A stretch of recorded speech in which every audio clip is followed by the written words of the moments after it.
Právny úkon je pojem, s ktorým sa stretávame najmä v súkromnom práve, teda najmä v občianskom práve, obchodnom práve a v pracovnom práve.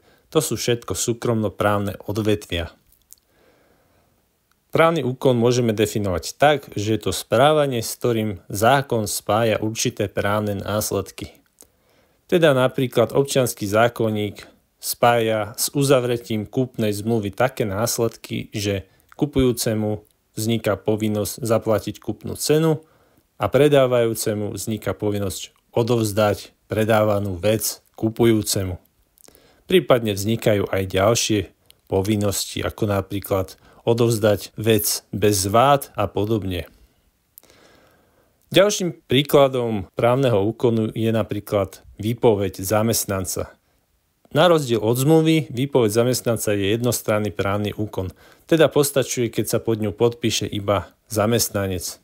Alebo naopak, ak sa dáva výpoveď zamestnancovi, tak sa pod ňu podpíše zamestnávateľ. Čiže vidíme, že právne úkony môžu byť aj jednostranné, dvojstranné, aj viacstranné. Čo sa týka výpovede, tam sú právne účinky správania, teda právneho úkonu také, že zamestnanec v podstate ukončí svoj pracovný pomer, teda pracovnoprávny vzťah k svojmu zamestnávateľovi. Čiže keď uplynie výpovedná doba, skončí sa jeho pracovný vzťah alebo jeho zamestnanie u toho daného zamestnávateľa. V súkromnom práve poznáme aj protiprávne úkony, to sú také, ktorými sa právo porušuje, ale tiež spôsobujú určité právne následky. Napríklad spôsobenie škody. Čiže ak niekomu spôsobíme škodu, napríklad do neho vrazíme autom a ublížime mu na zdraví, tak nám vzniká povinnosť uhradiť mu náhradu škody na zdraví. Čiže nie len tým, že sa správame podľa práva, ale aj tým, že sa správame proti nemu, nám môžu vznikať určité právne následky. Nie každé správanie má právne následky. Napríklad, ak teraz mávnem rukou, nemá to v podstate žiadne právne následky, pretože mi tým nevznikne žiadne právo ani žiadna povinnosť.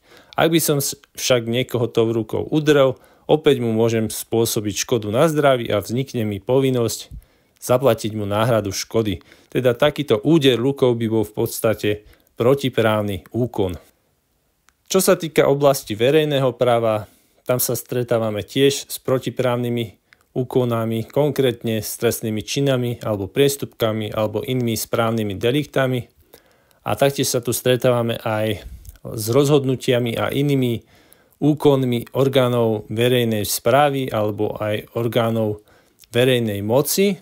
Čiže napríklad, keď nejaký súd vydá rozsudok, ktorým uloží niekomu nejakú povinnosť, tak toto v podstate nie je právny úkon, ale hovoríme tu o tzv. Individuálnom právnom akte. Čiže vo verejnom práve je tá terminológia trošku iná. To vám vlastne hovorím len tak na dovysvetlenie, aby ste vždy odlišovali, že v súkromnom práve hovoríme skôr o právnych úkonoch a vo verejnom práve sa už tento pojem nepoužíva, ale používajú sa iné pojmy. To je na dnes všetko. Tento podcast je súčasťou iniciatívy Viac rovnosti, ktorá sa usiluje o demokratickejšiu spoločnosť, kde nie sú obrovské majetkové rozdiely a kde si politikov nemôžu kupovať oligarchovia. Ak nám chcete pomôcť presadiť tieto ciele, môžete nás kontaktovať cez Facebook alebo cez náš web. Do počutia na budúce.